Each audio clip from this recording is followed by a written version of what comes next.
We're down into the final four teams, and it's knockout time, ladies and gentlemen, of the Women's Asia Cup 2024. I once again back Neha. Neha, welcome to the show from the beginning.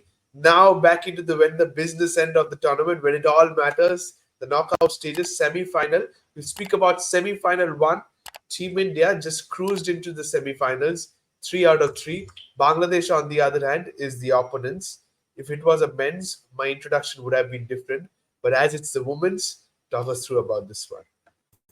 Hi, Preetham. As usual, happy to be back here. And I mean, the Asia Cup just started and we're already in the business end. So it just feels very surprised, where did all those days go? But I think one remarkable feature has been the kind of matches we've seen, the competition and everything. I know a lot of people will attack me by saying, hey, India did make it to the semi-finals and that was an almost no-brainer sort of a prediction. But I think even the way they have progressed to the semi-finals, these are actual good clinical wins that kind of set you up well, right? There is a gap, I suppose, because we don't know what's the schedule next, and we have that World Cup coming up, and just looking at Bangladesh too, right? The kind of journey that they have had, winning their matches, except that one solitary loss, which I don't think they would get bothered up so Yeah. much because they're in the semi-finals, right? So definitely a lot to look forward to. You said about getting into the semi-finals in different batches, winning those moments. Are you reflecting back to one such moment against Nepal, when India were 50 for 3? From there on, they ended up with 200 on the board, getting into the record books. Certainly, I think India, I mean, the kind of matches they've had, especially, I think you're referring to the match versus UAE, right? Where, Oh, we I'm so did. sorry, UA. Yeah, Yeah, where we did have our fair share of struggles, and I think they really did put us on the mat, there with the kind of breakthroughs they got, and I think that's why the partnerships really stood out, right? You had first up, you had Harmanpreet, who was there, who was just batting it out. The partnership she was striking with Richa, and then you had Jenny coming in later, setting us up so well. I think these are those moments that really yeah. sets the team apart, and I think even the win versus Nepal really helped India's prospects. Because at one point it looked like India would have gone for a massive total, but they ended up with a lackluster total. This is just on India's standards, which they defended well, to their credit as well. So in that sense, India would want to, look back at that sort of a strategy. But again, we did see experimentations, Correct. being measured out in that match versus Nepal. All in all, I think they'd still be happy to make it to the semi-finals on 3 wins, right? Absolutely. 3 wins on the trot, making it to the semis. Bangladesh, on the other hand, they also make it to the semis, facing India in a day game semi-final. We will see that. But let's take a look into the form for both sides into this game.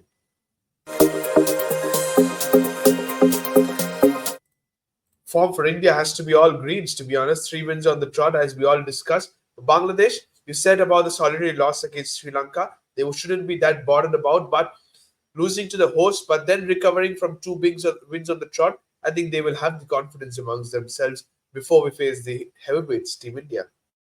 Absolutely. I think even just looking at the past form of Bangladesh, entering this series as well, they had some very tough losses versus Australia and India. And coming into this Asia Cup, they definitely had a point to prove. You have a World Cup that's coming in later. You need to, put in some commendable performances. And agreed, they didn't have the best of the outings versus Sri Lanka. But again, bouncing back, with those back-to-back wins really puts you in a good momentum and mindset, right? And again, making it to the semi-final of any event is, of course, a big it's a big credit to them and to the players as well. When you look at the kind of performances they've put in so far, you've had different players step up and kind of deliver, right? Which is what makes cricket a team sport and all the more beautiful. So I think Bangladesh will be very pleased with the kind of performances they've put in. Absolutely, they will be relatively pleased and they deserve to be part of the semi-final spot facing Team India. As I said, it's going to be a day game semi-final. Let's take us through the schedule for both these teams into this Asia Cup.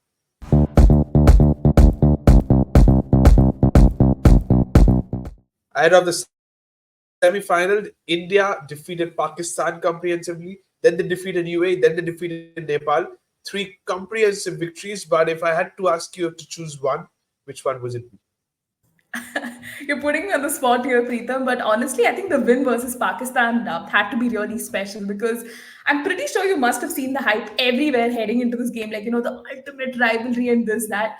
I think the match, did not quite live up to that billing. I mean, we did see Expectations, some absolutely. fierce competition, but in that sense, I think India pretty much steamrolled Pakistan. It didn't seem like, an evenly contested match. So in that sense, I definitely say the win versus Pakistan was special. But I think the one match that really caught my attention was the one versus UAE. We were really in, like, deep Correct. Same trouble. here. And the way we, kind of got out of that, hole, so to say, was, speaking of itself. So I think that win is something I definitely savor. Okay, so you chose two rather because you just cannot keep aside India versus Pakistan, defeating Pakistan. On the other hand, Bangladesh, I think the way they fought back against Malaysia and Thailand after losing to Sri Lanka, I think that itself is a very much massive credit because if you're already losing your first game, you're already in the back foot. If you lose the second game, which they were under pressure on the 22nd, they would have been out of the competition. So that's the reason why I think I give a lot of credit to them, and that's the reason why Bangladesh deserve a spot into the semi-finals as well. So these are the fixtures done and dusted. Let's take a look at the players to watch out for. Here are three players to watch out for. For me, Smriti Mandana, who was a stand-in captain in the previous game against Nepal, she is there. Richa Ghosh, I think she played a wonderful knock, as you mentioned, 5 fours in the last over against UAE to finish off the innings. That was remarkable. She just played a natural game, to be honest. And Pooja Vatrakar, what a last couple of months she's having, to be honest, with whatever ball you're giving, white ball, red ball. And the Bangladesh three players, you have Mushida Khatun. I think Jyoti, the captain, she needs some runs under her belt, and Rubaiyat Khan. If you can sum it up all the six players for me, please, dear. Yeah, I think these are again stellar picks. For India, of course, you'd want to go in with the dependable Smriti Mandana because at the top, she just gives you so much confidence. Again, beautiful player to watch when in full flow. And right now, she's in that purple patch, so just making the most of her. And I think the way she captained India, in that match versus Nepal was again very good because it was quite kind of surprising. We didn't see Harmanpreet play, we didn't see Pooja also playing the way Smriti stood up, Correct. showing, I think, silencing all her critics that, often tell, she's not a great captain for RCB and everything. I think it was a pretty clinical showing nonetheless. But did it really And surprise you she did not come out to bat? I think she's a very selfless Captain Preetham. In that sense, she just wanted to experiment and test out that bench strength, so to say, because we saw Dayal and Hemlata and, Shifali kind of open as well. Again, I think we can have an entirely different conversation if that was probably the right move. But in that sense, I think she's a very astute captain, someone who India can look going ahead as well. And Richa Ghosh, again, she's your designated finisher. In the absence of key finishers, I think Richa Ghosh gives you that sort of a confidence. And I think her flexibility and adaptability, we've seen her, being like shifted from number three to number six. She just seamlessly, embodies whatever is required of her in that team, which makes her such a Yeah. stellar player in that sense. And Pooja Vastrakar too. I mean, I'd always pegged her as an X factor player, the pace all rounder we always needed. And now, the way she operates with that new ball up front with Renuka Singh Thakur is, just stuff of beauty, man. I mean, we're really lucky to have a player like her. And the way she has kind of, fought off all of those detractors, her injuries, and all the inconsistency claims that's, usually put on her. So I believe these are, good picks for India as well. I'd probably add on with, say, Jemima Rodriguez, right? I think, again, a very underutilized player, but But even I though still want to ask you, is she at number five the best fit? right now, yeah, I think right now, with the way the Indian team composition is going and the number three slot, seems to be still with Dyer and Hemlata, perhaps having someone like a Jemmy come in at five gives you that stability. I think even in the match versus Nepal, right? It was like we don't know what to do. We have lost two wickets. You have Sajna on one end, you have Jenny on one end, you have barely 3 overs left. India is, has not made the most of the kind of start they had in those first 10 overs. The way she accelerated, I think she was going at a strike rate of 190 plus. And Absolutely. yeah, I think that was just brilliant, right? So in that sense, I think right now India is looking at her, at that number, 4 or 5 slot, and I think she can pretty much do justice to that. And one more player I'd add to this has to be Deepthi Sharma. Again, she quietly goes under the radar, but I think the impact that she has in the team beat her stellar fielding. Again, my notes go back to the match versus Nepal. every single throw to the stump was hitting.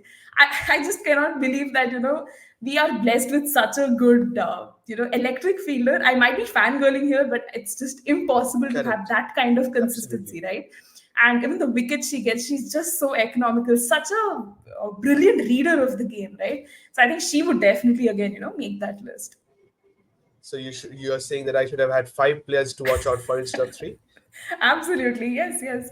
And you're not taking the conversation away from Bangladesh as well. I think the players you've listed here definitely are remarkable, right? Let's talk about Rabia Khan. I think her spell, right, versus Thailand was just remarkable. Getting Correct. those 4 wickets Four and wickets. yeah, I mean, the line and length she was bowling and making the most of the surface, right? These are good signs for Bangladesh heading ahead as well. And even Nigar Sultana, right, their skipper, absolutely leads from the front. And I think this Asia Cup, we haven't seen the best of her, but I think she's Exactly. saving I was her. about to come out to that. Yeah. Yeah, I think she's saving her best for the last. So fingers crossed. I hope to see some magic from her as well. And Mushta Khatun again, another player. I think consistency has plagued her often.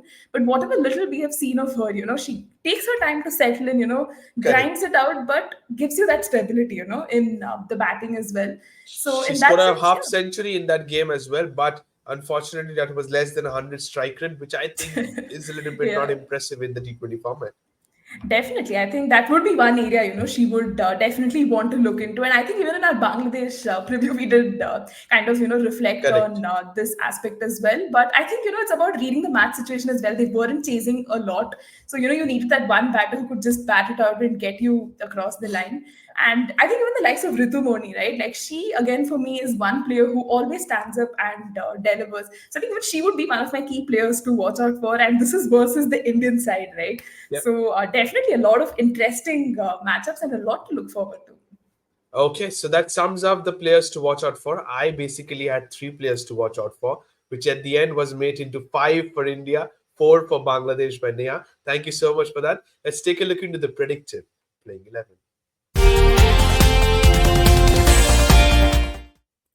Here's the predicted playing 11. I more or less don't like to go with any changes, to be honest. Harmanpreet Kaur comes back into the side for sure and will lead the side. I'll reflect back to that moment where Shriyanka Patil was ruled out. You had Tanuja Kanwar coming back into the 11. How big a blow was that? But I'll also come back to saying that how has Tanuja stepped up and grabbed the opportunity? No, I think this is a great, segue here, Preetham, because the moment Shriyanka had her injury, I was like, oh no, it's a massive loss. Again, she's a gun fielder, offers so much with the ball, and we know Shriyanka, right? These are conditions for her to dominate. But what was very interesting is India actually taking one of their travel reserves, into the main Yeah, playing 11, which is Tanuja Kanwar. And just seeing her performances in the WPL and India cap was definitely not something that was very far away from her. And I think even in the BCCI video, she spoke about how much the cap meant to her, her coach and family. And Renuka also, kind of presenting that cap. Another player from Himachal Pradesh, kind of makes the cut to the playing 11, which is, I think, massive signs. But somewhere I hope the communication is happening because you have the likes of Asha Shobna, correct. Sajna, and all of them sitting in the sidelines as well, who are in the main, squad as well. So I hope they are being communicated to well. But again, just coming to Tanuja as well, carrying on that from the WPL onto this Asia Cup as well. Although the wicket tally might not read a lot, I think she's bowling brilliantly. I think in the first match itself, she bowled almost 12 dots in the match versus Nepal as well. She was able to be so economical, which is so important because if you have someone from the other end getting you those wickets and you have another bowler who's economical, I think that pretty much does serve the purpose, right? So in that sense, she really adds that edge to India's playing 11. Okay, so I just want to little bit know about same Tanuja Kanwar. You spoke about the others waiting on the sidelines. Is she a little bit ahead when it comes to left arm orthodox compared to somebody like a Saika? I think yes, because with Saika Ishak, again, when you look at her numbers from IPL 1 versus IPL 2, she couldn't really do justice in the WPL Agreed. Yeah. 2. And perhaps that's the reason they went ahead with Tanuja Kanwar because, yeah, somewhere I think Saika, even in international cricket, has been very off with her line and length at home conditions. She's absolutely getting, battered all around the park. So that has also, kind of worked against her. And even looking at the likes of Rajeshwari Gaikwad, who is somewhat just not being considered for like the Oh, white ball yes. format as well, even the likes of Ekta Bisht. So I think in that sense you have even Manat Kashyap, right? She's again not being given that longer rope sort of thing.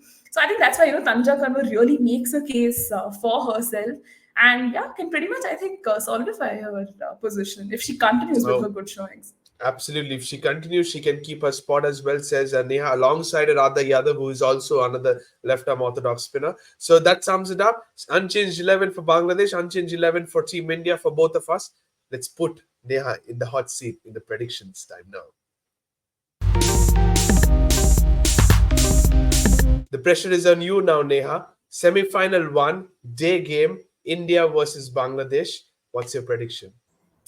Yeah, I mean, here's where I need to put on that expert cap, but I think it wouldn't differ a lot from my fan cap here, because I think it's very simple that India would go all the way, because India seems to be in that winning momentum. You've won 3 out of 3 games, and very recently you have drubbed Bangladesh 5-0 in a home series on their turf. So somewhere I think India comes in with that psychological advantage that hey, we can very much do that. And in Asia Cup as well, when you look at the head-to-head, India clearly has the lead versus Bangladesh. So I think India seems well suited to kind of pull off this win and seal another Asia Cup finals. It shouldn't seem that difficult. But I think Bangladesh is one team you don't want to write off, right? They Correct. are very formidable contenders, have often pulled off performances that no one quite expected them to do that. So yeah, I think all in all we do have an exciting encounter on cards. So she's going towards Team India, which is absolutely expected. But Neha, both the games, the last time India played, they defended totals. It's a day game now. What would you reckon if you're winning the toss? Bowl first or bat first? Yeah, I think that's an interesting one. India would perhaps want to chase this time around. Just try to put Bangladesh on the spot, try to restrict them to a Okay. smaller total, and then kind of chase it down. Chase Because it. I think this is one aspect that India would definitely want to iron out. Heading into that final where likely to face off against the likes of Sri Lanka, right? And we know the kind Could of be. grit and resilience that Sri Lanka brings in. Absolutely. So I think India would want to chase here. Okay, so you have given your say. Thank you so much, Neha. Thank you to all the viewers for watching this video as well. Don't forget to subscribe to the Fifth Umpire. Press the bell icon as well. Semi final one at sharp 2 p.m. Sit back and enjoy. Till then, thank you so much and bye bye.